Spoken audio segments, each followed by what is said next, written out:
lanjut, jangan lupa subscribe, like, dan komen video ini. Peluang Timnas Indonesia kalahkan Singapura di Piala AFF, ujian fokus Garuda dan taktik Sintayong. Timnas Indonesia akan kembali melanjutkan perjuangannya melawan Singapura pada babak semifinal Piala AFF 2020, Rabu, tanggal 22 bulan 12 tahun 2021, malam ini. Dalam laga yang akan dilangsungkan di National Stadium tersebut, Indonesia tampaknya berada dalam kepercayaan diri tinggi. Hal ini mengingat performa impresif yang sejauh ini mampu ditampilkan Indonesia di bawah asuhan Sintayong. Pelatih asal Korea Selatan itu seakan mampu menunjukkan kualitasnya sebagai pelatih kelas dunia dengan membawa Indonesia lolos ke semifinal.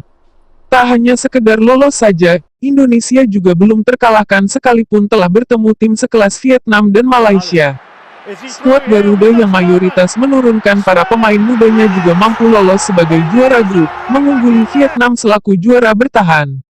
Berbagai capaian luar biasa yang ditorehkan Indonesia diharapkan bisa berlanjut saat meladeni permainan Singapura pada partai semifinal. Berbicara soal peluang Indonesia bisa mengalahkan Singapura dalam laga ini tergolong cukup terbuka. Hal ini mengingat kepercayaan diri tinggi yang dimiliki para pemain Indonesia di atas lapangan. Kekayaan strategi yang dimiliki Sintayong ditunjang dengan daya juang pemain Indonesia yang masih muda membuat Indonesia layak diunggulkan. Terlepas dari permainan apik yang sejauh ini diperlihatkan Indonesia, tim Merah Putih tetap harus menjaga fokusnya. Hal ini mengingat perjalanan dan perjuangan yang tengah ditapaki skuad Garuda nyatanya belum selesai.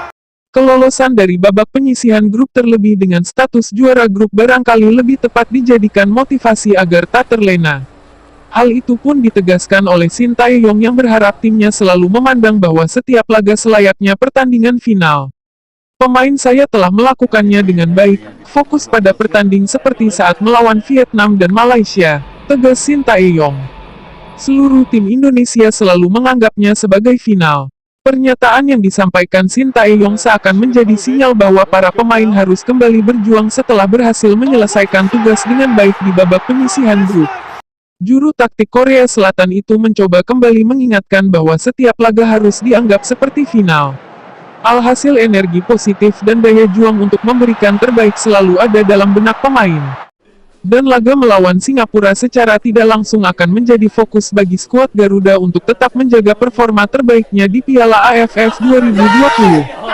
Selain menjadi ujian fokus bagi skuad Garuda, laga melawan Singapura juga menjadi arena lanjutan strategi yang dimainkan Sintayong. Sintayong terlihat mampu dengan cermat memilih strategi bermain dengan menyesuaikan kekuatan lawannya masing-masing. Alhasil berbagai kejutan kerap kali mewarnai formasi dan skema yang dimainkan para pemain Indonesia dalam setiap laganya di babak penyisihan grup. Strategi yang dimainkan Sintayong kala Indonesia mengalahkan Kamboja dan Laos ternyata berbeda jauh saat menahan imbang Vietnam. Hal berbeda kembali terlihat saat Indonesia bertemu Malaysia dalam perebutan tiket babak semifinal. Kekayaan strategi dan skema yang dimainkan Sintayong tersebut seakan kembali diuji saat Indonesia bertemu Singapura. Dengan keberadaan Egy Maulana Fikri dan siap tampilnya Elkan Balgot sejak menit awal akan menambah variasi skema permainan yang dimainkan Sintayong. Tentu menarik untuk melihat pendekatan Sintayong dalam mempersiapkan timnya untuk bisa mengalahkan Singapura pada leg pertama melawan Singapura di semifinal Piala AFF 2020. Keseruan laga antara Indonesia kontra Singapura dapat Anda saksikan secara langsung live RCTI, iNews, dan streaming video.com mulai pukul 19.30 waktu Indonesia Barat.